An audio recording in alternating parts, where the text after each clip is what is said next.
19h30 à Cotonou, nous sommes le dimanche 1er octobre 2023. Bienvenue si vous nous rejoignez dans ce journal. Dans les titres ce soir, on parle de la ville de Djougou qui a vibré au rythme de la Gani édition 2023. Tout a démarré par le traditionnel parcours rituel de Sa Majesté Issoufou Pétoni Koda VI, roi de Djougou. Alassane Harouna et Abdou Sabi Idrissou nous plongent dans l'univers de ce parcours royal atypique et symbolique des festivités. Après l'incendie de Semé-Craqué, le parti du bloc républicain a pensé aux rescapés, aux familles des victimes. Une pensée qui s'est traduite par le don d'un important lot de vivres et d'autres produits de première nécessité. Le contenu du don à découvrir dans ce journal. Les organisations de la société civile qui s'engagent à réduire les décès maternels dus aux avortements clandestins au Bénin.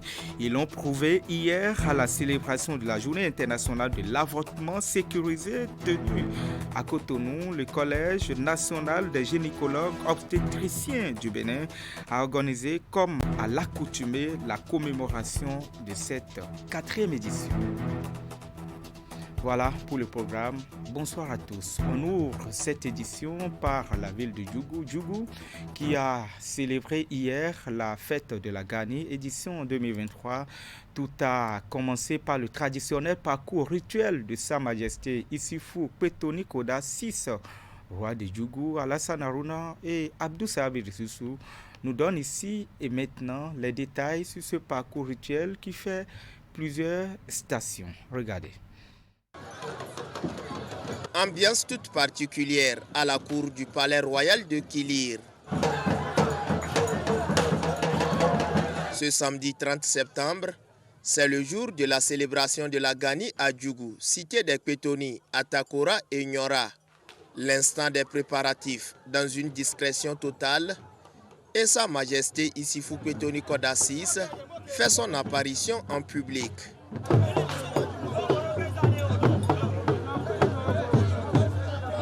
À 10h53, il entame le parcours rituel comme l'exige la tradition en de pareilles circonstances.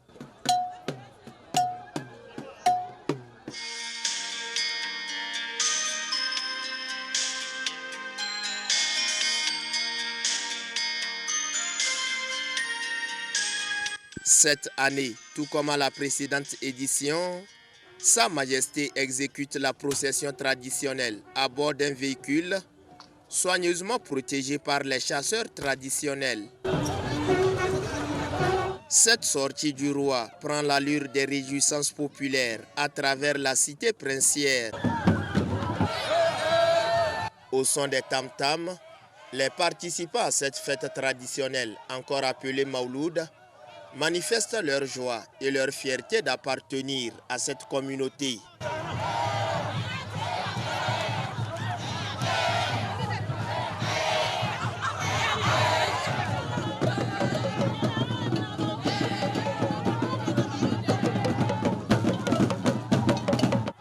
Au cours de ce périple sacré, les différentes familles princières et autres sont visitées par le roi.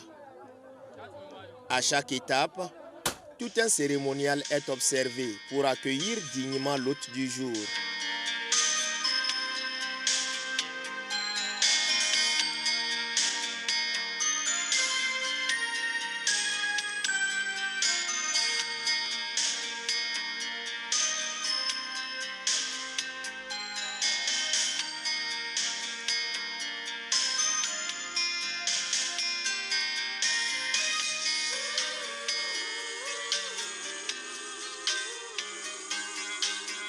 Des prières de bénédiction sont dites et des vœux formulés à l'endroit du roi qui perpétue ainsi une tradition ancestrale.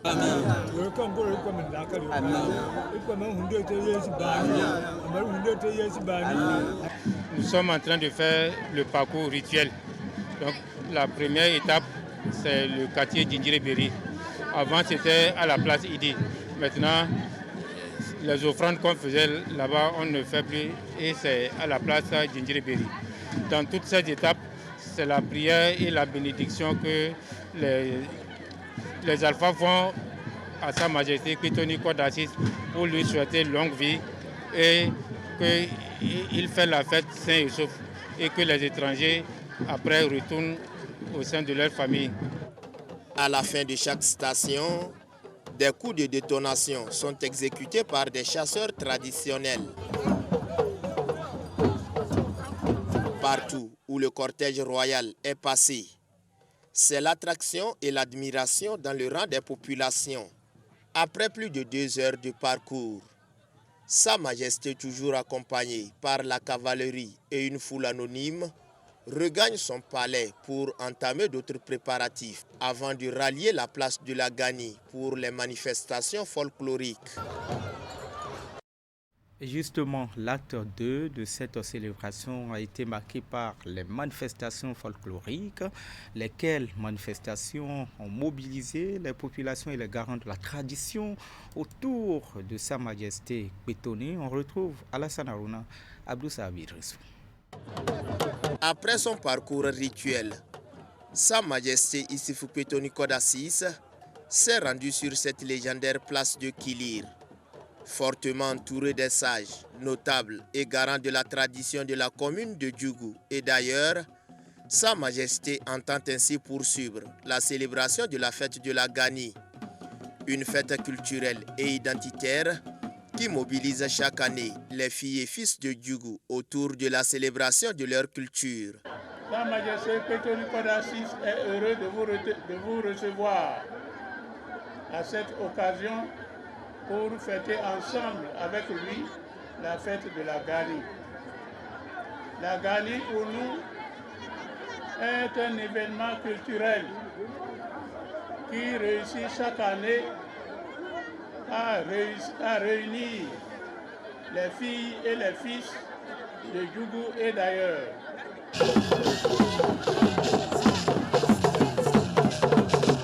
Très attaché aux valeurs culturelles de sa commune, l'honorable Abdoul Malik a porté la voix des autres députés de la 13e circonscription électorale.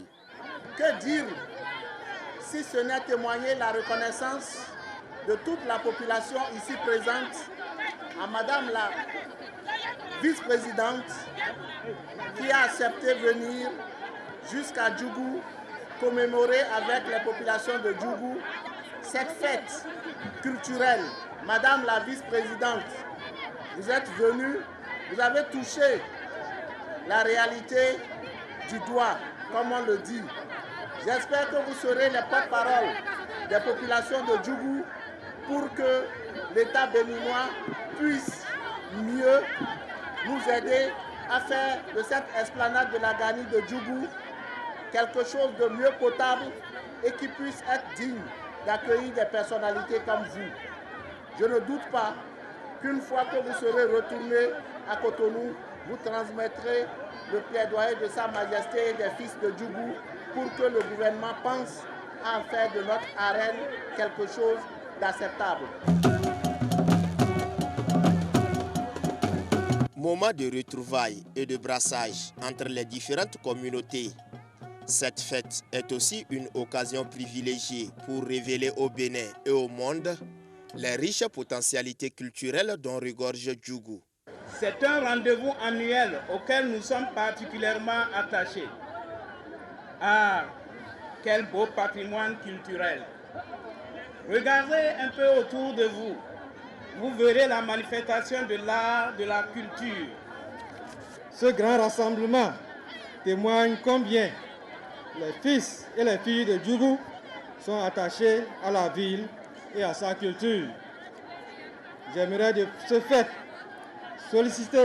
féliciter Sa Majesté Pétoni Koda VI, roi de Djougou, qui a su faire de la Gani une véritable réussite.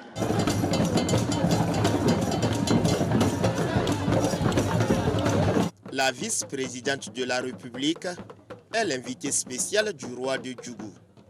Après avoir assisté aux différentes démonstrations des différents groupes culturels, Mariam Talata Zimé a salué l'engagement du roi qui œuvre pour la préservation et la valorisation de la culture Yom. C'est le lieu pour moi de remercier Sa Majesté Pétoni Koda VI pour l'organisation de cette Gani et pour la promotion de la culture du peuple Yom.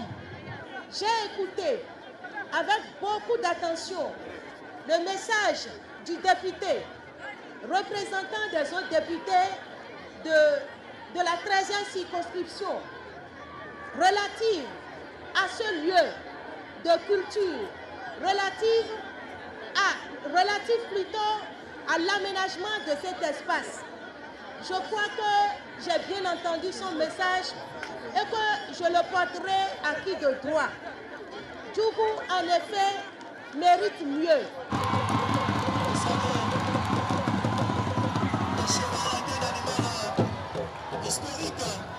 La fin de cette célébration est marquée par l'allégeance faite au roi.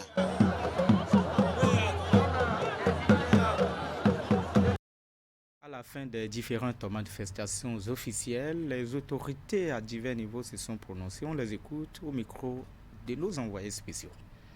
Un sentiment de joie, de fierté surtout, de pouvoir assister à cette fête culturelle et culturelle. C'est une fête qui représente l'unité, la solidarité de toutes les familles vivant ici à Djougou, sans distinction de caste, de race et de culture d'ailleurs, puisque ici c'est la réunion de plusieurs cultures. Cette année est également particulière, puisque nous avons une invitée de marque, la vice-présidente, à honorer de sa présence et rehausser de sa présence cette fête-là.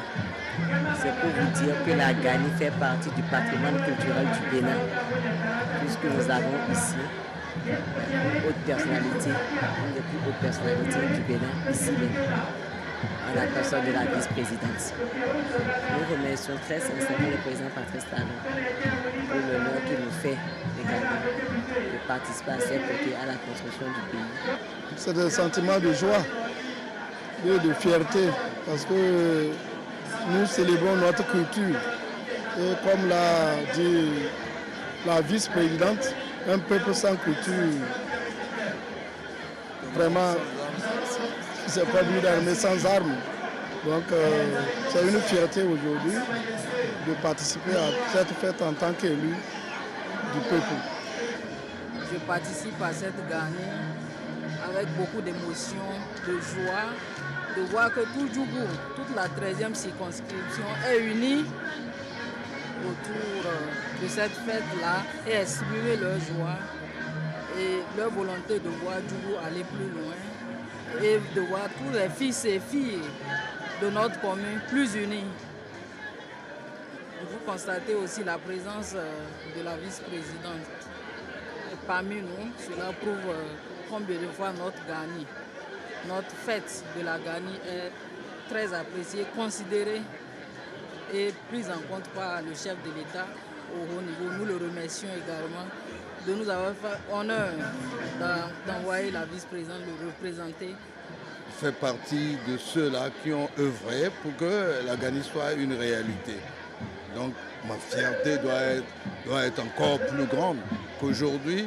Je vois tout ce monde, alors qu'à l'époque, il y avait 10 ou 15 ou 20 personnes. Nous qui nous mettions autour de l'organisation, on nous prenait pour des sans-travail, des désœuvrés. Et après l'incendie de Sémécraké, on en parle encore dans cette édition, le parti du bloc républicain qui a pensé aux rescapés et aux familles des victimes, une pensée qui s'est traduite par un don d'un important lot de vivres et d'autres produits de première nécessité. La remise officielle de ces dons a été faite samedi hier donc par une délégation du parti bloc républicain conduite par la ministre Adiyatou Matis. Après une première visite dès les premières heures du drame pour apporter un soutien moral, voici à nouveau une forte délégation du parti bloc républicain conduite par la ministre Adiyatou Matis aux côtés des familles éplorées après l'incendie qui a eu lieu à Sémécraké. Cette fois-ci, il s'agit d'un soutien matériel qui s'est traduit par un don de sacs de maïs, de riz, de haricots, de gari et de cartons de savon au profit des rescapés et des familles de ceux qui, malheureusement, ont perdu la vie dans cet incendie. Un geste qui témoigne de la compassion des membres du Parti Bloc républicain à l'endroit des familles en détresse. Il y a des familles qui n'arrivent plus à se déplacer pour aller exécuter les tâches économiques pouvant leur permettre de subvenir aux besoins de leur famille. Donc, c'est pour apporter ce soutien matériel que nous sommes ici aujourd'hui pour soutenir ces différentes familles. Et quand vous les voyez, le sentiment de tristesse est encore là. Et nous n'allons pas nous arrêter là. Nous allons continuer à soutenir ces familles pour que plus jamais on ne vive ces situations au Bénin. C'est un geste que le Bloc républicain fait à l'endroit de la population pour la soutenir moralement et matériellement, bien évidemment. Et le Bloc républicain voudrait saisir l'occasion pour féliciter le gouvernement du président Patrice Talon pour son sens d'anticipation, puisque les mini-stations sont déjà commandées il y a un moment. Et nous encourageons le gouvernement à accélérer l'installation de ces mini-stations afin d'éviter à l'avenir que de tels événements malheureux se reproduisent ici ou ailleurs. Ce soutien du Parti Bloc républicain vient réconforter les familles endeuillées qui d'ailleurs y ont trouvé la manifestation de l'amour et de la solidarité à leur endroit. Le drame du samedi passé, nous continuons vraiment d'en souffrir.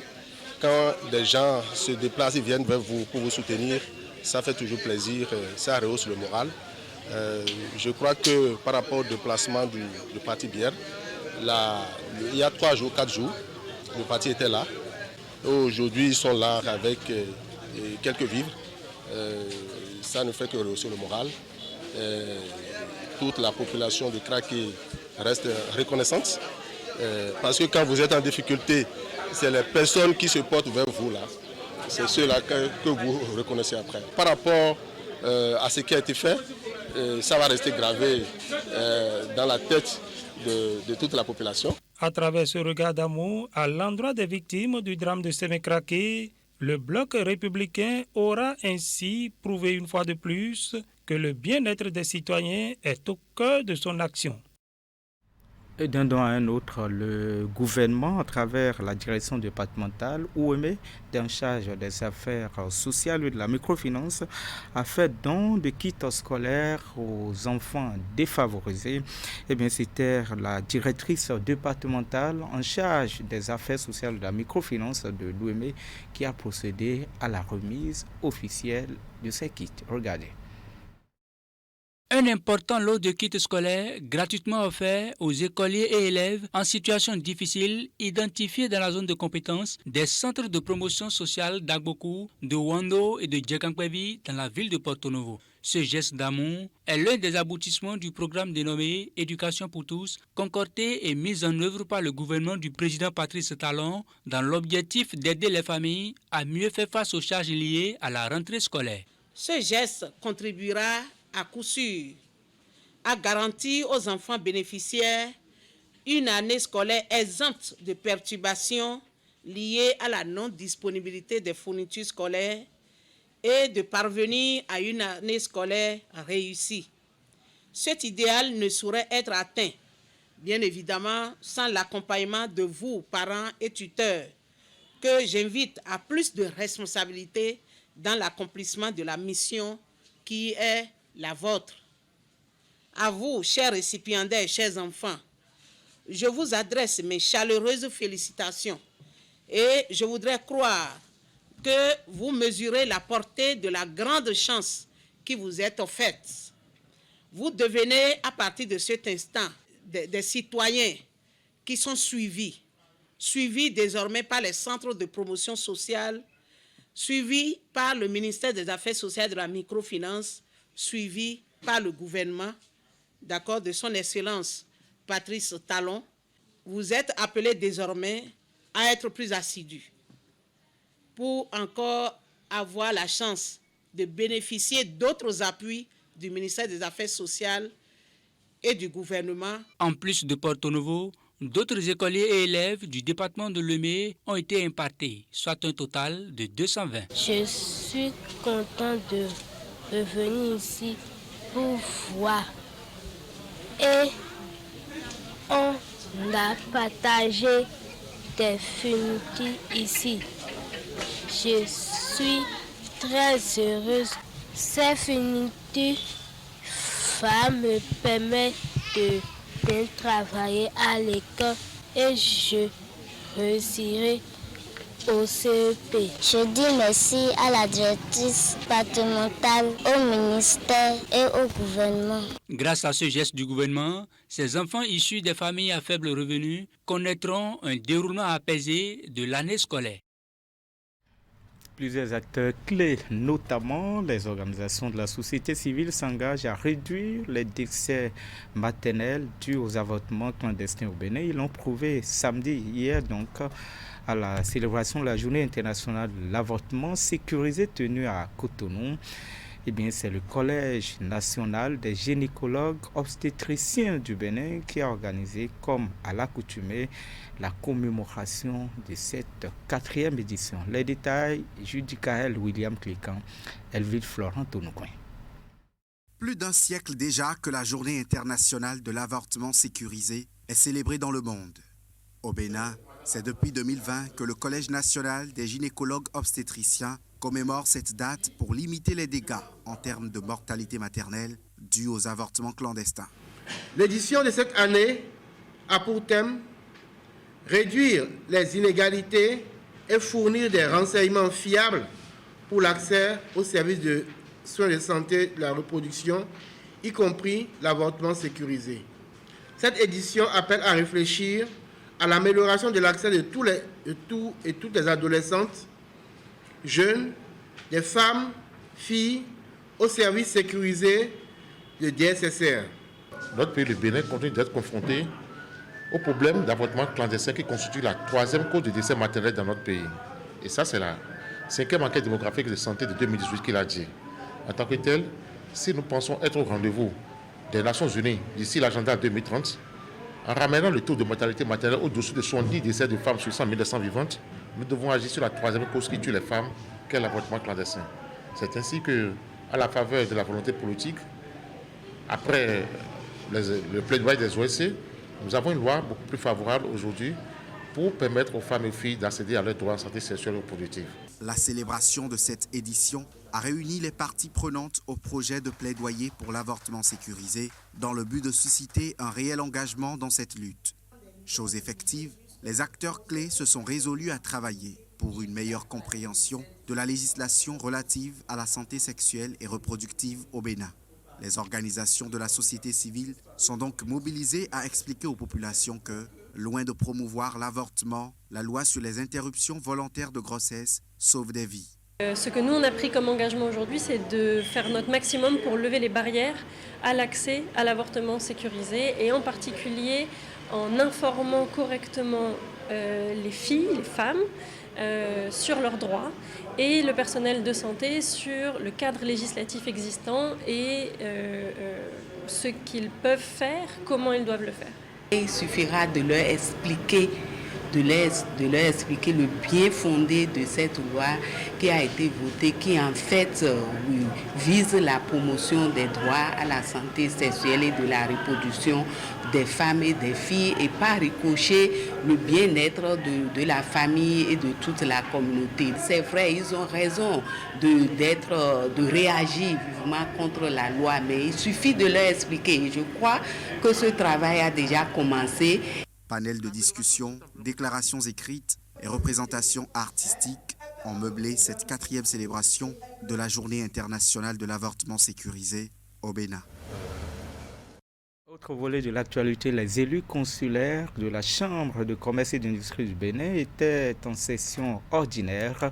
C'est la 2e au titre de l'année 2023. Elle est consacrée à l'examen et à l'adoption du budget de l'institution exercice 2024. Les travaux de cette assemblée consulaire se sont déroulés au siège de la CCI Bénin 6 à Cotonou. À l'ouverture de la deuxième section ordinaire de la Chambre de commerce et d'industrie du Bénin, tous les élus consulaires ont répondu présents. Comme toutes les rencontres statutaires de la CCI Bénin, la présente assemblée consulaire relève aussi d'une grande importance pour l'institution. À l'ordre du jour, l'examen et l'adoption du budget exercice 2024. L'année 2024 s'annonce cruciale pour le développement économique de notre pays au regard de l'immense des investissements structurants, sociaux et structurels du gouvernement. Notre budget devra donc s'arrimer sur les ambitions du gouvernement pour le secteur privé, mais également contribuer à soutenir les attentes en besoin de services des acteurs économiques des secteurs du commerce, de l'industrie et des prestations de services. Les discussions se déroulent en présence du ministre de l'Industrie et du Commerce. Outre l'examen et l'adoption du budget de l'institution consulaire exercice 2024, il y a plusieurs autres chantiers sur lesquels cette mandature est attendue. Le défi de l'accès au financement en est l'un des plus importants. La Chambre de commerce et de l'industrie du Bénin reste un acteur majeur de l'écosystème entrepreneurial et de l'économie béninoise. Les nombreuses actions que l'institution consulaire déploie au profit des acteurs économiques sont de nature à renforcer davantage l'équilibre social et économique, et je vous en félicite. Cependant, les préoccupations portant sur les questions liées à l'accès au financement, ainsi qu'aux ressources des entreprises depuis des lustres, restent insuffisamment adressées, et j'ose croire qu'avant la fin de votre mandature, vous trouverez la meilleure approche pour nous permettre d'inverser cette perception. Depuis plusieurs années, la CCI Bénin met en œuvre des réformes dans le but de favoriser la croissance des entreprises locales. Et bien évidemment, avec l'accompagnement du gouvernement, l'environnement des affaires s'améliore au quotidien. Au Bénin, les forces de défense et de sécurité disposeront bientôt d'un ordre national spécial pour la reconnaissance de leur mérite. La procédure d'implémentation des outils de cet ordre, enclenchée depuis l'année 2022, arrive déjà à terme. La dernière étape a été consacrée à un atelier de validation des documents qui a eu lieu à Lokossa. Au Bénin, c'est un secret de polichinelle. La grande chancellerie ne dispose jusque-là pas de médaille spécifique pour les forces de défense et de sécurité. Or, il se trouve que ce corps, de nos jours, est bien particulier. Parce que c'est un corps qui, chaque jour, nous donne à voir que notre vie et notre survie dépendent de lui. Depuis 2021, nous avons un autre regard. Nous avons d'autres représentations, d'autres perceptions des forces de défense et de sécurité. Et pour des gens qui ont prêté serment de sacrifier leur vie pour défendre l'intégrité du territoire national, la grande chancellerie a décidé de les honorer. Du coup, depuis 2022, une procédure a été enclenchée pour la contextualisation d'un ordre spécifique propre à cette corporation. À chaque fois qu'on se réunit pour ces occasions, moi, il y a toujours une pensée pour nos camarades qui sont tombés sur le champ d'honneur ou bien qui sont blessés. Vous savez, avant, on ne connaissait pas ça. Nous, notre époque, nous n'avons pas connu ça. Je peux dire que c'est une chance ou bien une malchance. Pour tout militaire, c'est avoir l'expérience du champ de bataille et une expérience unique. Donc, depuis novembre 2021, malheureusement, nous avons commencé par perdre certains de nos camarades. Et votre initiative pour reconnaître ces mérites sont les bienvenus. Aujourd'hui, le document a été élaboré et ces hommes en uniforme ont été associés à l'exercice de réflexion pour sa validation. Cet ordre ne vous sera pas imposé. Il sera mis en œuvre de concert avec vous.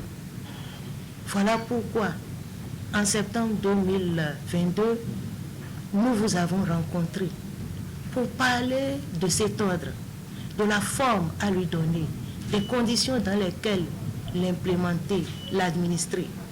Et comme si ça ne suffisait pas, nous vous avions encore rencontré en décembre 2022 pour la conception des outils d'administration de cet ordre. Au cours des travaux de cet atelier, ces experts de l'armée et de la police républicaine au Bénin auront à apporter des amendements aux documents afin de le valider. Le dit document suivra enfin le circuit juridique approprié jusqu'à la promulgation à travers un décret présidentiel. Toujours à l'Okosa, à l'Université nationale des sciences, technologies, ingénieurs et mathématiques, l'École normale supérieure de l'enseignement technique de l'Okosa dispose désormais de nouvelles infrastructures et des équipements de pointe pour un enseignement de qualité. Il s'agit surtout de bâtiments érigés et de matériels acquis pour améliorer les conditions de travail des apprenants, mais aussi des enseignants. Des infrastructures remises officiellement en début de ce week-end. On retrouve Nassi Salossé. 2 membres du gouvernement pour la coupure symbolique du ruban consacrant la remise officielle de nouvelles infrastructures ici à l'École nationale supérieure de l'enseignement technique de l'Okosa. Des infrastructures érigées avec l'appui de la Banque arabe de développement économique en Afrique, BADEA, pour renforcer une vision chère au gouvernement depuis 2016. Nous avons dit que, en partant d'un niveau de 5% en 2016, les apprenants qui sortaient du système éducatif en 2016 étaient de 5% ceux qui avaient une formation professionnelle et technique, comme à l'INSET. Nous voulons qu'en 2030, 70% des apprenants qui sortent de notre système éducatif soient équipés en formation professionnelle et technique. Cela passe bien sûr par la construction de nouvelles infrastructures.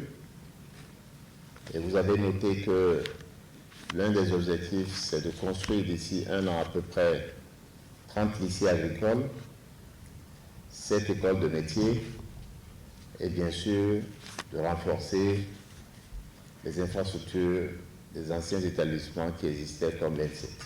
Et pour renforcer l'existant ici, il a été érigé un bloc administratif de 30 bureaux, 2 blocs pédagogiques de type R+1 de 150 places chacun, équipés de systèmes de vidéoprojecteurs, une bibliothèque de 30 places, une salle informatique avec un important lot d'ordinateurs et accessoires. Le tout est accompagné des ateliers, d'un véhicule pick-up, d'un tracteur avec accessoires, d'une moissonneuse-batteuse pour la formation technique des apprenants. Aujourd'hui, mon cœur est dans la joie. Cette joie est immense et elle est la même qui anime toute la communauté de l'UNESTIM en général et celle de l'INSET Lokosa. Et au nom du recteur de l'UNESTIM et en mon nom, nous vous accueillons afin de célébrer la mise à disposition de ces nouvelles infrastructures académiques et pédagogiques équipées à l'École normale supérieure de l'enseignement technique de l'Okosa. Un établissement qui offre une formation d'élite et qui a déjà livré sur le marché de l'emploi 10 promotions de diplômés. Et tous ces diplômés, pour 60%, vont alimenter les besoins au niveau de nos lycées et de nos écoles publiques. Les 30 autres pourcents vont vers les besoins des industriels, des entreprises.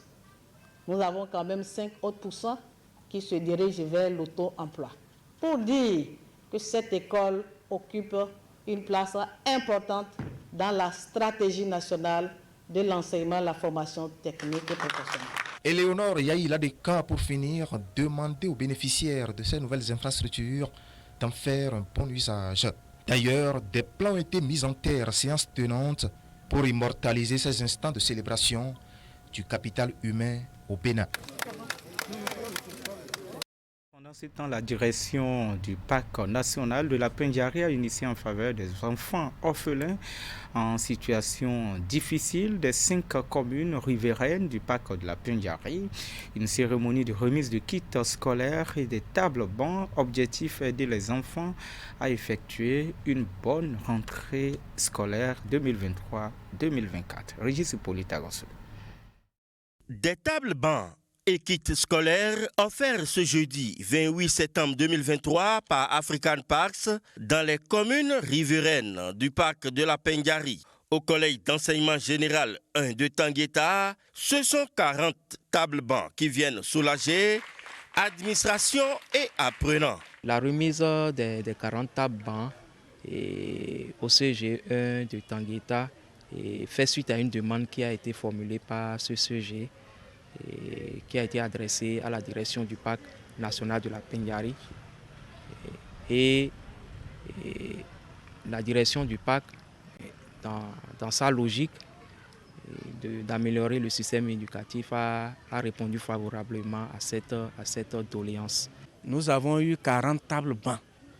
40 tables bancs vont servir à 80 élèves.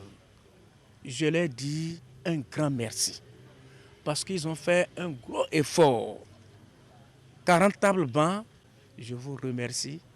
Vraiment, c'est très bon. Après cet acte qui impactera à coup sûr ce collège, une centaine d'orphelins, mais travailleurs, des 5 communes autour du parc de la Pendjari, à savoir Tangueta, Materi, Kouandé, Kérou et Banikwara, ont reçu des kits scolaires pour cette rentrée académique 2023-2024. Et cette activité qui a été organisée à plusieurs endroits ce jour a concerné les communes riveraines du parc. Je tiens à préciser que ces enfants-là vivent dans les villages riverains du parc. Donc, ils ont été recensés en tenant compte des critères ci-après, que les enfants sont orphelins de père ou de mère ou des 2 parents, ou bien les enfants sont dans une situation de vulnérabilité vraiment poussée. Une action de générosité qui répond aux objectifs de la direction du parc de la Pendjari qui chaque année fait œuvre utile dans cette zone. Nous les remercions beaucoup pour tout ce qu'ils ont fait pour nous. Que Dieu les bénisse. Et nous promettons de travailler tout au long de l'année scolaire. On tient sincèrement à remercier African Park qui, depuis son avènement, n'a jamais cessé de soutenir nos communautés dans tous les sens, et particulièrement l'éducation qui est pour nous le pilier du développement et de l'avenir de la jeunesse. Le geste que vous venez de faire, que l'African Park vient de faire, un geste inoubliable. C'est le moment pour nous d'exhorter vraiment les apprenants, surtout les parents des bénéficiaires qui sont ici présents, à vraiment redoubler d'efforts pour que cette édition ne s'arrête pas là. La direction du parc de la Pendjari entend toujours répondre à ces objectifs devenus une exigence. Voilà pourquoi les récipiendaires ont promis de faire bon usage de tout ce qu'ils ont reçu.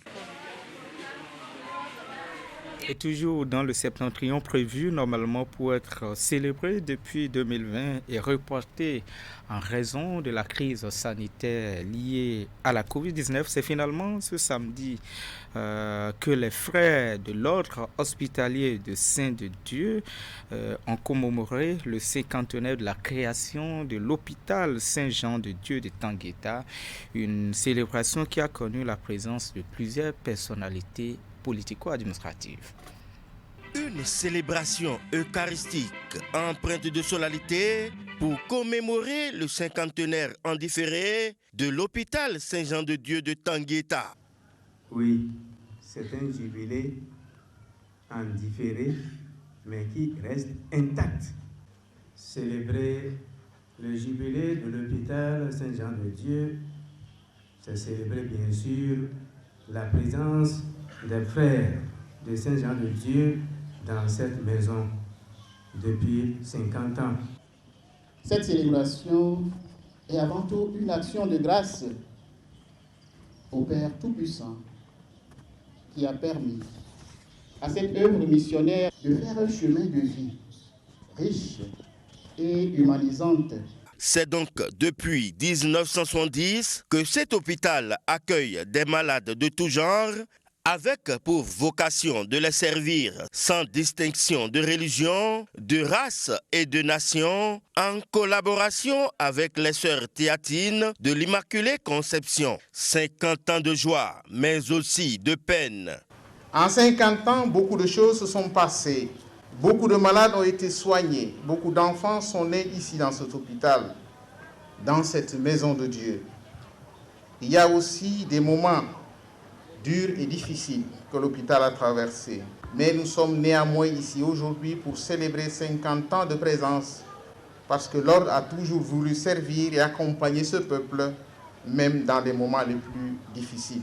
À ce jubilé d'or, évêques, prêtres, frères et sœurs religieux, acteurs politiques et la grande famille des malades nationaux et internationaux qui ne manquent pas de gratitude envers cet hôpital de grande référence. Nos vives félicitations pour l'œuvre qui se déploie dans cet hôpital, qui est comme le fleuron de tous les hôpitaux d'obédience chrétienne catholique.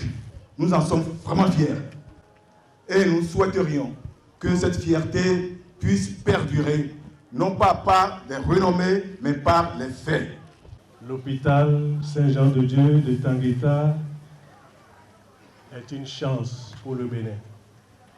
Et le gouvernement, comme il le fait déjà, continuera à lui apporter son soutien sous diverses formes. Évoquer l'hôpital Saint-Jean-de-Dieu de Tangueta, c'est penser au frère Dr Florent Priuli, vieillissant, mais qui se souvient du drame de Porga. Le drame de Porga a été celui qui a déclenché la confiance à notre hôpital, qui nous a permis, sur 124 brûlés, d'en sauver 24. 24 dont certains ont fait 1 an d'hôpital et plusieurs dizaines de séances au bloc opératoire. Plusieurs années sont passées et l'hôpital Saint-Jean-de-Dieu de Tangueta continue de faire parler de lui dans le monde entier.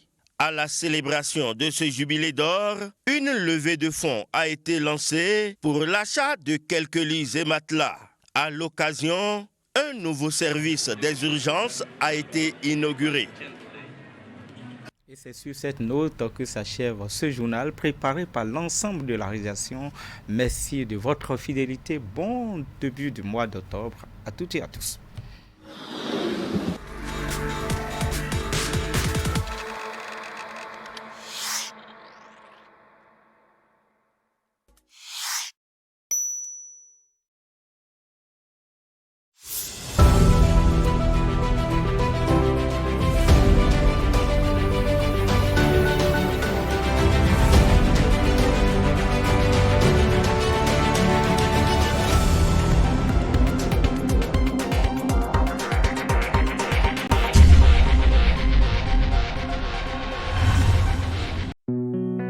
Ceci est un message du peuple, à l'endroit de l'État, de nos partenaires et des responsables à différents niveaux. Trait d'union entre vous et nous.